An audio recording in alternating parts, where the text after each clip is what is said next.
أعوذ بالله من الشيطان الرجيم بسم الله الرحمن الرحيم یا حبیب اللہ صلی اللہ تعالی علیہ وسلم، بسم اللہ الرحمن الرحیم، ان ربک یبسط الرزق لمن یشاء ویقدر انہ کان بعبادہ خبیرا بصیرا۔ سبحان اللہ۔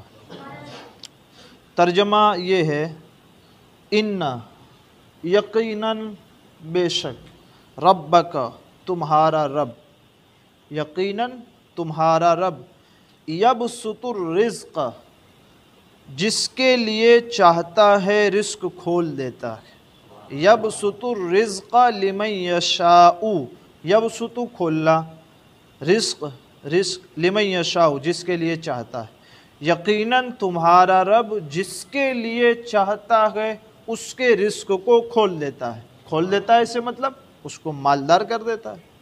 وَيَقْدِرْ اور جس کے لیے چاہتا ہے اس کے لیے اس کے رزق کو تنگ کر دیتا ہے۔ یہ اللہ تبارک و تعالیٰ کی مرضی۔ اِنَّهُ كَانَ بِعِبَادِهِ خَبِيرًا بَصِيرًا، بے شک یقیناً وہ اپنے بندوں کی خوب خبر رکھنے والا، پہلا، دوسرا اپنے بندوں کو دیکھنے والا ہے۔ سبحان اللہ۔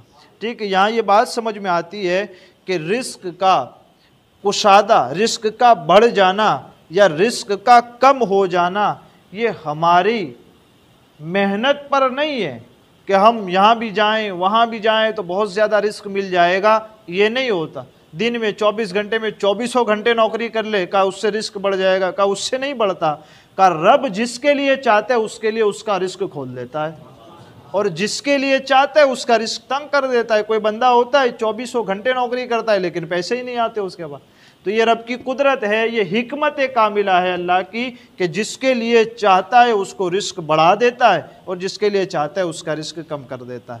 دیکھیں نا، اگر تمام امیر ہوتے اس دنیا میں، سب کو ہی رب نے مالدار بنایا ہوتا تو جھاڑو پوچھا کون لگاتا، درزی کون بنتا، پھر موچی جوتا سلنے والا کون بنتا، جھاڑو لگانے والا، صفائی کرنے والا کون آتا؟ کوئی نہیں آتا، سبھی مالدار ہوتے۔ تو کہ یہ حکمت ہے، اور اسی طرح دنیا چلتی بھی ہے کہ ایک کو اللہ تبارک و تعالیٰ نے مالدار کر کے حاکم بنا دیا، دوسرے کو غریب کر کے اس کے تابع کر دیا کہ اس کے بھی بہت سارے کام آسان ہو جائیں اور اس کی بھی زندگی چلتی رہے اور اس کے بھی کام ہوتے رہے۔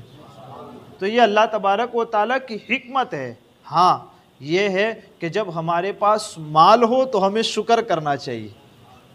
بعض بندے ایسے ہیں جو اللہ تعالیٰ کی حکمت ہے کہ اگر بعض لوگوں کو بہت زیادہ مال دے دیا جائے جیسے قارون، تو پھر وہ آخر میں جا کر کے خدائی کا دعویٰ کر جاتے ہیں۔ تو اللہ تعالیٰ بعض لوگوں کو حکمت کے تحت غریب رکھتا ہے، اور بعض لوگ ایسے ہوتے ہیں کہ جن کو اللہ مال دے دیتا ہے اور کسی سے مال روک لیتا ہے، اور کسی سے جس سے روکتا گئے اس کے لیے یہ چیز ہوتی ہے کہ اگر اس کو زیادہ مال دے دیا جائے تو یہ دین سے ہٹ جائے گا، تو یہ حکمت کہتے تو اس کو مال نہیں دیا جاتا، اور بعضوں کو مال دے دیا جاتا ہے کہ اگر یہ غریب ہی رہے گا تو کہیں اپنا دین نہ چھوڑ جائے اور آخرت کے اندر جہنم کا ایندھن نہ بنے، اس کے لیے اس کو مال دے بھی دیا جاتا۔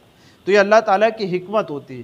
ہاں سمجھنے والی بات کیا ہے کہ اگر ہمارے پاس مال آ بھی گیا تو ہمارے لیے حقیقت اور صاف بات یہ کہ شکر ادا کریں۔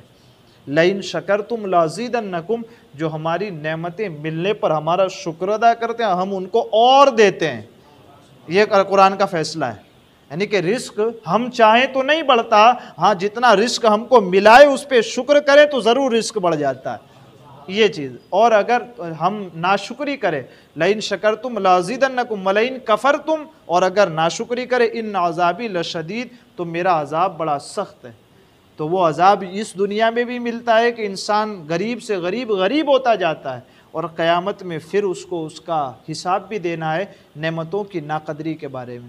تو موٹی بات ہمارے اور آپ کے لیے سمجھنے کی یہ ہے کہ یہ جو مال ہے ہمارا، جس کے سبب بندہ امیر بھی ہوتا ہے، جس کے سبب بندہ غریب بھی ہوتا ہے، نہ ہونے پر یہ اللہ تبارک و تعالیٰ کی طرف سے ایک آزمائش بھی ہے کہ وہ دیکھے کہ جس بندے کو میں نے مالدار کیا ہے وہ مال ملنے کے بعد وہ میرا شکر گزار بندہ بنتا ہے بھی کہ نہیں بنتا، اور جسے مال نہیں دیا اور غریب رکھا ہے کہ وہ صبر کر کے زندگی گزارتا ہے کہ نہیں گزارتا ہے۔ یہ چیز غریبی میں ایک روح البیان، صاحب روح البیان نے اس بات کو ذکر کیا ہے کہ جو تنگ دستی میں زندگی گزارتا ہے، تنگ دستی مطلب غریبی میں، غربت میں زندگی گزارتا ہے اور اس غربت پر راضی ہوتا ہے، راضی سے مراد مولا تو نے میری قسمت میں جتنا رزق رکھا میں اس پہ راضی ہوں، اس غربت پہ اگر وہ راضی رہتا ہے اور اس دنیا سے جاتا ہے جنت میں سب سے بڑا وہی مالدار ہوگا۔